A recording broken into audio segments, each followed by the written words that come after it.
અને એક વસ્તુ કહું સાહેબ, આ જગતમાં દીકરાના સુખને ખાજે બધું લૂંટાઈ દેવાની જેની તૈયારી એનું નામ માં થાય. દીકરાને સુખ મળતું હોય તો એકલી રહી જાય સાહેબ. તમે જોજો સાહેબ, દીકરાને પરણાયો હોય ત્યારે તો એના અરમાન હોય સાહેબ. એમાં એક ઉંમરે પતિ જતો રહ્યો હોય અને દીકરાને પાળી પોષીને એ પ્રમાણે મોટો કર્યો હોય, મજૂરી કરીને એને ભણાયો ગણાયો હોય, ત્યારે માની ઈચ્છા હોય કે કાલ સવારે મારો દીકરો મોટો થઈ જશે અને પછી દીકરાના ભેગું મારે તો સુખ જ છે ને સાહેબ. પણ વિધિની વિચરતા એવી થાય, દીકરો ભણી ગણીને મોટોય થઈ જાય સાહેબ. દીકરાના ઘેર ગાડી બંગલો બધું આવી જાય.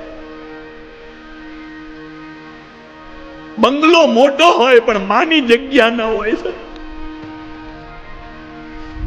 કૂતરાઓની જગ્યા છે સાહેબ, પણ મા બાપની જગ્યાઓ નથી ઘરમાં. અને પાછું તિલક મોટું કરીએ.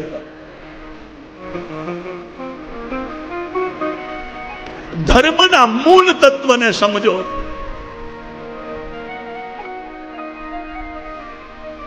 અને છતાંય સાહેબ એ માને એમ લાગે કે મારા અહીં રહેવાથી બંને વચ્ચે ઝઘડો થાય છે.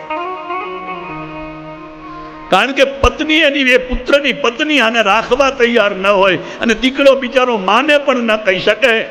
એની ઈચ્છા પણ હોય કે માં મારી ભેગી રહે, એને ખબર હોય કે મારી માએ શું કર્યું. અને ત્યારે માં જે છે છોકરાના સુખને ખાતર છોકરાને એમ કહે કે બેટા, હા મને સિટીમાં ફાવતું નથી.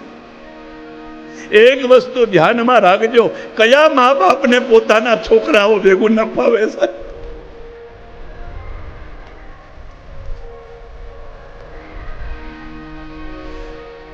કોને ન ફાવે?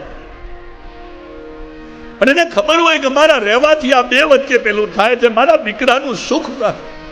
એટલે માં એમ કે બેટા, આપણે ગામડે સરસ મજાનું ઘર છે અને તું એમ કર ને, ત્યાં હું જઉં ને તો મારી હરોળના બધા મળે, હું બેસું, મને થોડુંક પેલું થાય, તમે તો ધંધા રોજગાર જતા રહો.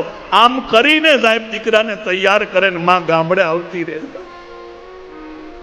એને આંખમાં દેખાતું ન હોય. સવારનું જમવાનું બનાવે તો સાંજનું ના બનાવે સાહેબ, રવા દે.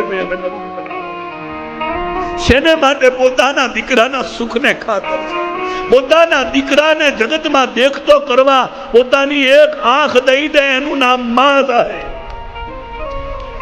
પોતે આંધળી થઈને જીવે, એક આંખ વાળી થઈને જીવે, પોતાના છોકરાને બે આંખ વાળો કરવા.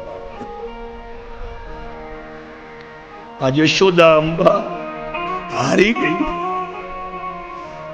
તમે જોજો આ જગતમાં સાહેબ એક બાપ જે છે એ બાપની પાઘડી ક્યાંય ન ઉતરી હોય, પણ જયારે એની દીકરીના સુખનો વિચાર આવે ત્યારે એવો બાપ પોતાની પાઘડી ઉતારતા અચકાતો નથી.